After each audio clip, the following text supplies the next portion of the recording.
Right breaking చూస్తున్నాం. స్థానిక సంస్థల ఎన్నికల తేదీలతో పాటుగా బీసీ రిజర్వేషన్ల ఖరారుపై ఇవాళ ముఖ్యమంత్రి రేవంత్ రెడ్డి అధ్యక్షతన ఉన్నత స్థాయి సమావేశం జరుగుతుంది. బంజారాహిల్స్ కమాండ్ కంట్రోల్ సెంటర్లో జరుగుతున్న ఈ సమావేశానికి డిప్యూటీ సీఎం భట్టి విక్రమార్క, మంత్రులు ఉత్తమ్ కుమార్ రెడ్డి, సీతక్క, పొన్నం ప్రభాకర్, సిఎస్ శాంతికుమారి తదితరులు హాజరయ్యారు. రాష్ట్రంలోని స్థానిక సంస్థలకు ఎన్నికలు ఎప్పుడు నిర్వహించాలనే విషయంపై చర్చిస్తున్నారు. ఇక ఎన్నికల నిర్వహణ సాధ్యాసాధ్యాలతో పాటుగా జడ్పీటీసీ, ఎంపీటీసీ, సర్పంచ్ ఎన్నికల్లో ముందుకు వేటికి ఎన్నికలు నిర్వహించాలనే విషయంలో కూడా ఇవాళ సీఎం కీలక నిర్ణయం తీసుకునే అవకాశం ఉంది.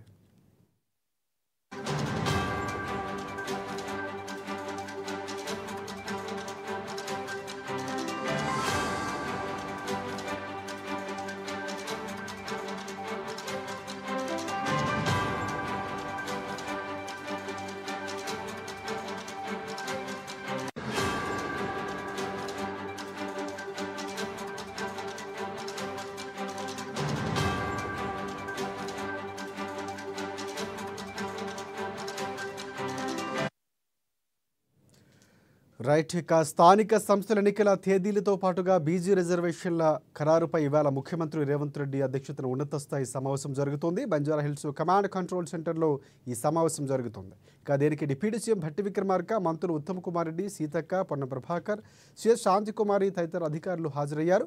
రాష్ట్రంలోని స్థానిక సంస్థలకు ఎన్నికలు ఎప్పుడు నిర్వహించాలనే విషయంపై కూడా చర్చిస్తున్నారు. ఎన్నికల నిర్వహణ సాధ్యాసాధ్యాలతో పాటుగా జడ్పీటీసీ, ఎంపీటీసీ, సర్పంచ్ ఎన్నికల్లో వేటిని ముందుగా నిర్వహించాలనే అంశంపై కూడా ఇవాళ సీఎం కీలక నిర్ణయం తీసుకునే అవకాశం ఉంది.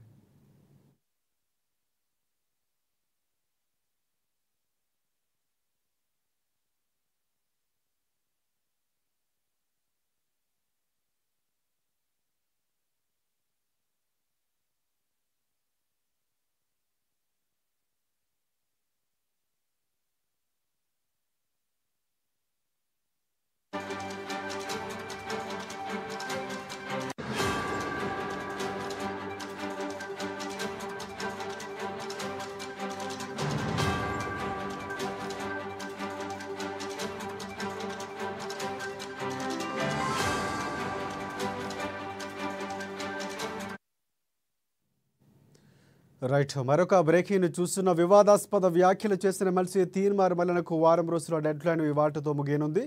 పీసీసీ క్రమశిక్షణ కమిటీ పార్టీ వ్యతిరేక కార్యకలాపాలకు పాల్పడుతున్న వారిని షోకాజ్ నోటీసులు జారీ చేసింది. ఈ నేపథ్యంలో నేడు వివరణ ఇవ్వాలని, లేదంటే పార్టీ పరంగా కఠిన చర్యలు తీసుకోవాల్సి వస్తుందని హెచ్చరించింది.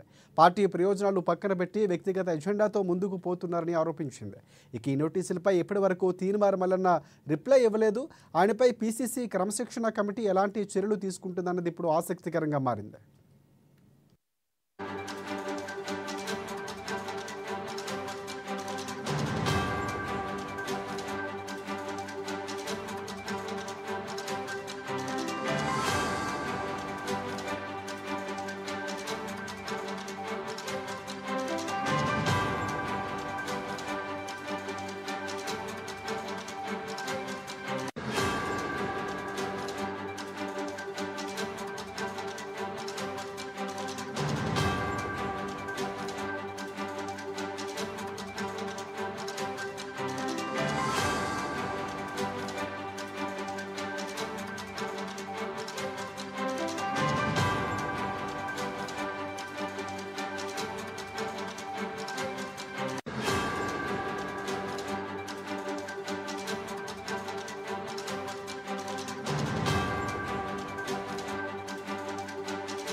రైట్, వివాదాస్పద వ్యాఖ్యలు చేసిన ఎమ్మెల్సీ తీన్మార్ మల్లనకు వారం రోజుల డెడ్లైన్ ఇవాళతో ముగియబోతుంది. పీసీసీ క్రమశిక్షణ కమిటీ పార్టీ వ్యతిరేక కార్యకలాపాలకు పాల్పడుతున్నారని షోకాజ్ నోటీసులు జారీ చేసింది. అయితే ఇప్పటివరకు తీన్మార్ మల్లన్న ఇంకా వివరణ ఇవ్వలేదు. దీనికి సంబంధించి పూర్తి అప్డేట్స్ అందించేందుకు మా ప్రతినిధి హరీష్ మనకి లైవ్లో సిద్ధంగా ఉన్నారు. హరీష్, చెప్పండి, అంటే తీన్మార్ మల్లన్న కూడా నోటీసులకు సంబంధించి ఖచ్చితంగా క్లారిటీ ఇస్తారంటూ కూడా కొన్ని సబ్ క్లాజులు మాట్లాడుతూ తనకున్నటువంటి అధికారాలు, ప్రభుత్వం, పార్టీ అంటూ కూడా కొన్ని లెక్కలు వేసి ఒక వీడియో కూడా రిలీజ్ చేస్తారు. కానీ ఇంతవరకు ఎందుకు రిప్లై ఇవ్వలేదు? సో ఇచ్చే అవకాశం ఏమైనా కనిపిస్తుందా? దీనికి సంబంధించి అప్డేట్స్ అంటే రైట్ రాజశేఖర్, ఎమ్మెల్సీ తీన్మార్ మల్లన్న సంబంధించి కూడా టీపీసీసీ క్రమశిక్షణ కమిటీకి సంబంధించి ఆయనకు ఈ రోజు వరకు డెడ్ లైన్ విధించింది. ప్రధానంగా తెలంగాణ ప్రభుత్వం తీసుకొచ్చిన కులగణన సంబంధించి ఆయన ఏదైతే దానిపైన వివాదాస్పద వ్యాఖ్యలు చేశారో దాంతో పాటుగా వరంగల్ బీసీ గర్జన సంబంధించి కూడా ఓ సభలో రెడ్డి సామాజిక వర్గానికి సంబంధించి కూడా అనుచిత వ్యాఖ్యలు చేయడం జరిగింది. ఇక ప్రధానంగా ఆ పార్టీలో కొనసాగుతూ ఇప్పుడు ఎమ్మెల్సీగా ఆయన హోదాలో కొనసాగుతూ పార్టీకి సంబంధించి కూడా ప్రభుత్వం తీసుకున్న ఒక కీలక నిర్ణయం పైన కూడా ఆయన వ్యతిరేకించారు. దాంతో పాటుగానే దానిపైన కూడా పూర్తి స్థాయిలో విమర్శలు సంధించిన నేపథ్యం కనిపించింది. అక్కడ రెడ్డి సామాజిక వర్గానికి సంబంధించి కూడా ఆ సామాజిక వర్గానికి సంబంధించి కూడా అనుచిత వ్యాఖ్యలు చేయడం జరిగింది. ఆ వ్యాఖ్యల పైన కూడా ప్రధానంగా ఇప్పటికే తీన్మార్ మల్లన్న పైన కూడా పార్టీకి సంబంధించిన నేతలు కావచ్చు, మంత్రులు కూడా రియాక్ట్ అవ్వడం జరిగింది.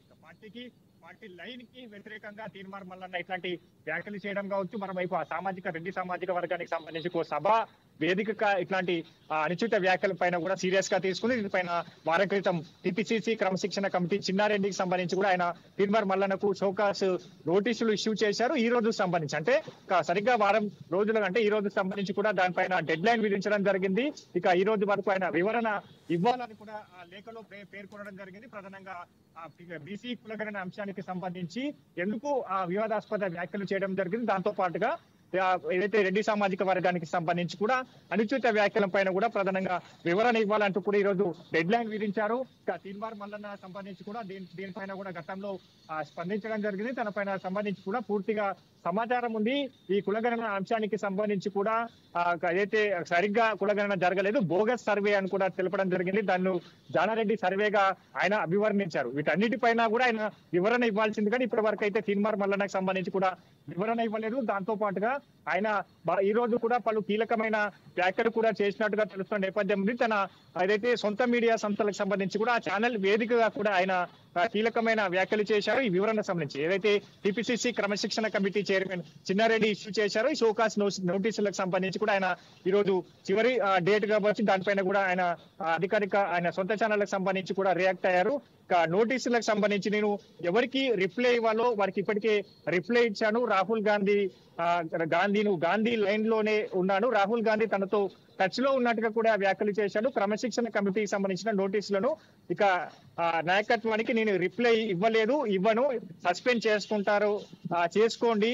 బీసీల సంబంధించి నేను ఇప్పుడు రెడ్డి సామాజిక వర్గానికి సంబంధించి కూడా తలబొగ్గను అని కూడా ప్రధానంగా ఆయన మీడియా సంస్థ ద్వారా కూడా ప్రధానంగా మార్నింగ్ సంబంధించి కూడా వ్యాఖ్యలు చేశారు. ఇక ఇప్పుడు ఈ అంశం పైన అంటే ఈ నోటీసుల పైన వైపు తీన్మార్ మల్లన్న రియాక్ట్ అవుతారా, వివరణ ఇస్తారనే పైన కూడా ఈరోజు సాయంత్రం వరకు కూడా పిసిసి క్రమశిక్షణ కమిటీ వేచి చూసే అవకాశాలు కనిపిస్తున్నాయి. దాని తర్వాత పార్టీ నుంచి ఏ విధమైన క్రమశిక్షణ చర్యలు తీసుకుంటుంది. ఇప్పటికే దీనిపైన ఇన్ఛార్జ్ దీపదాస్ మున్షి కూడా రియాక్ట్ అవ్వడం జరిగింది. మరోవైపు మంత్రి సీతక్కతో పాటుగా కోమటిరెడ్డి మంత్రులు కూడా స్పందించారు. పార్టీ లైన్ కి వ్యతిరేకంగా పనిచేస్తా ఉన్నాడు, విమర్శలు చేస్తున్నాడు.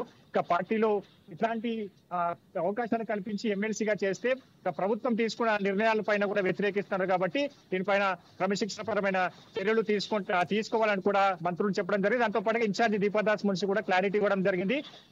తీన్మార్ మల్లన్న ఈ అంశం పైన వివరణ ఇచ్చిన వెంటనే ఆయన పైన ఏ విధమైన క్రమశిక్షణ పరమైన చర్యలు తీసుకోవాలో వాటన్నిటిని కూడా తీసుకుంటామని కూడా పేర్కొనడం జరిగింది. కాబట్టి ఈ రోజు సాయంత్రం వరకు సంబంధించి కూడా మల్లన్నకు సంబంధించిన డెడ్ లైన్ కొనసాగనుంది. వివరణ ఇస్తారా, ఏదైతే క్రమశిక్షణ కమిటీ సంబంధించి కూడా ఏ విధమైన చర్యలు తీసుకుంటారని కూడా ఈ రోజు సాయంత్రం వరకు ఒక స్పష్టత వచ్చే అవకాశం అయితే ఉంది. రాజశేఖర్, రైట్. ఒకటి అంటే సాయంత్రం ఎంతవరకు టైం ఉంది ప్రధానంగా, అంతే ఆ నోటీసుల్లో ఏదైతే ఇచ్చారో నోటీసులు దానికి సంబంధించి ఎంతవరకు టైం అక్కడ డెడ్ లైన్ ఉంది, ఏమైనా అప్డేట్స్ ఉన్నాయా? అలాగే ఒకవేళ మల్లన్న రిప్లై ఇవ్వకపోతే, ఎందుకంటే తన వర్షన్ క్లియర్గా కనిపిస్తుంది, కేంద్రానికి ఇవ్వాల్సినటువంటి రిప్లై నేను ఆల్రెడీ ఇచ్చేసాను కాబట్టి ఇక్కడ ఇచ్చే అవకాశాలు అయితే లేనట్లుగానే మనకు తెలుస్తుంది.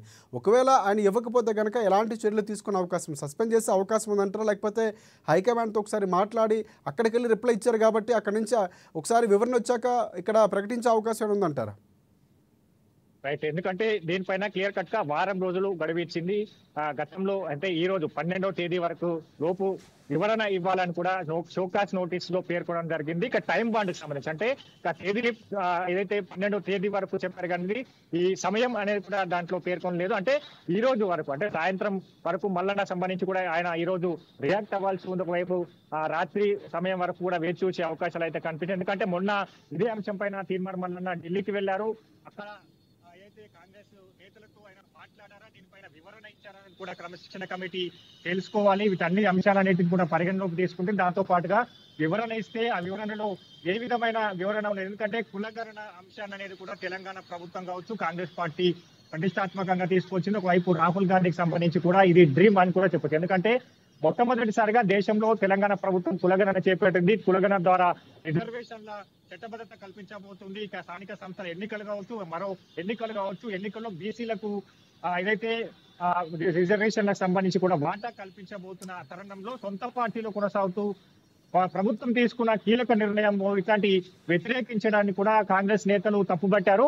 ఈ అంశం పైన కూడా ఆయన క్లారిటీ ఇవ్వాల్సింది. దాంతో పాటుగా ఆ సామాజిక వర్గాన్ని కూడా ఒక సభా వేదికగా ఎత్తి చూపిస్తూ విమర్శలు చేస్తూ అంచిత వ్యాఖ్యలు చేయడం జరిగింది. కాబట్టి అది పార్టీకి సంబంధించి కూడా ఆ పార్టీకి కొంతమేర నష్టం చేకూర్చే విధంగా కూడా ఈ రెండు అంశాలు ఉన్నాయి. కాబట్టి దీనిపైన క్రమశిక్షణ పరమైన చర్యలు తీసుకోవాలంటూ కూడా పిసిసి చీఫ్ మహేష్ కుమార్ గౌడ్ కి సంబంధించి కూడా కాంగ్రెస్ పార్టీ నేతలు కావచ్చు, ఆ సామాజిక వర్గానికి సంబంధించిన నేతలంతా కూడా వినతి పత్రాలు ఇవ్వడం జరిగింది. ఇవన్నీ వినతి పత్రాలు ఢిల్లీలో ఒకవేళ వివరణ ఇచ్చారా లేదా అనేది అంశాన్ని పరిగణలోకి తీసుకోవాలి. దాంతో పాటుగా పిసిసికి వచ్చిన వినతి పత్రాలకు సంబంధించి కావచ్చు, ఇక ఇట్లాంటి పార్టీ లైన్ కి వ్యతిరేకంగా పనిచేశారు కాబట్టి ఇట్లాంటి వారు గతంలో ఏ విధమైన క్రమశిక్షణ పరమైన చర్యలు తీసుకున్నారు, ఇప్పుడు ఒక బాధ్యతాయుతమైన యోధన కొనసాగుతున్నారు, ఎమ్మెల్సీగా కొనసాగుతున్నారు. ఎమ్మెల్సీగా సంబంధించి కూడా పార్టీ ఆయనకు సంబంధించి అవకాశం కల్పించింది. వీటన్నిటిని కూడా పరిగణలోకి తీసుకోవాలి. కాబట్టి ఆయన వివరణ ఇస్తారా, వివరణ ఇవ్వకుంటే ఏ విధమైన క్రమశిక్షణ చర్యలు ఉండబోతాయన్నట్టు కూడా ఆ పార్టీ కీలకమైన డిసిషన్ హైకమాండ్ తో చర్చించే అవకాశం అయితే కనిపిస్తుంది. ఎందుకంటే ఎమ్మెల్సీగా కొనసాగుతున్నారు కాబట్టి ఒకవైపు సస్పెండ్ చేస్తే తదుపరి ఏం నెక్స్ట్ స్టెప్ ఎలా ఉండబోతుంది, ఒకవైపు దీన్ని ఎలా ఎదుర్కోవాలి అనే పైన కూడా ఒక క్లారిటీ రావాల్సి ఉంది. కాబట్టి హైకమాండ్ కి ఒకవేళ మళ్ళీ వివరణ ఇచ్చారా, రాహుల్ గాంధీతో టచ్ లో ఉన్నానని చెప్తున్నారు, ఒకవైపు అధిష్టానంతో వివరణ ఇచ్చానని చెప్తున్నారు. కాబట్టి ఆ వ్యాఖ్యల్లో ఎంతవరకు నిజం ఉంది, అధిష్టానంతో మాట్లాడిన తర్వాత ఇన్ఛార్జ్ దీపాదాస్ మున్షి ఎట్లాంటి నిర్ణయం తీసుకోబోతున్నారు, క్రమశిక్షణ కమిటీకి సంబంధించి కూడా చిన్నారెడ్డి సంబంధించి ఈ అంశం పైన ఏ విధమైన సంబంధించి కూడా నిర్ణయం తీసుకోబోతున్నట్టు కూడా ఆసక్తికరంగా మారింది. కాబట్టి ఈ రోజు వరకు ఆయన రాత్రి వరకు అంటే ఈ రోజు అర్ధరాత్రి వరకు ఆయనకు అవకాశం ఉన్నది. కాబట్టి ఏ విధమైన సంబంధించి వివరణ ఇస్తారా లేదంటే వివరణ ఇవ్వకుంటే దీనిపైన నెక్స్ట్ స్టెప్ ఎలా ఉండబోతుంది, పిసిసి కావచ్చు, హైకమాండ్ కావచ్చు. ఎందుకంటే కీలకమైన అంశం కావచ్చు, కులగణన అంశాలపైన కీలకమైన వ్యాఖ్యలు చేశారు. రాష్ట్ర ప్రభుత్వానికి సంబంధించి కూడా దానిపైన వ్యతిరేకిస్తూ వ్యాఖ్యలు చేశారు. ఏదైతే సంబంధించి కూడా నివేదికను తగలబెట్టారు. కాబట్టి వీటన్నిటిపైన కూడా కార్యకర్తలంతా కూడా సీరియస్ గా ఉన్నారు. కాబట్టి అంశాన్ని కూడా ప్రధానంగా అధిష్టానానికి సంబంధించి కూడా ఇప్పటికే సీరియస్ గా తీసుకుని అందుకే షోకాట్ నోటీసులు ఇష్యూ అయ్యాయి పిసిసి నుంచి. ఈ అంశం పైన ఏ పార్టీ ఏ విధంగా వెళ్తున్న పైన కూడా ఒక ఆసక్తికరంగా మారిందని చెప్పొచ్చు. Rajasekhar. Right. Thanks for updates Harish.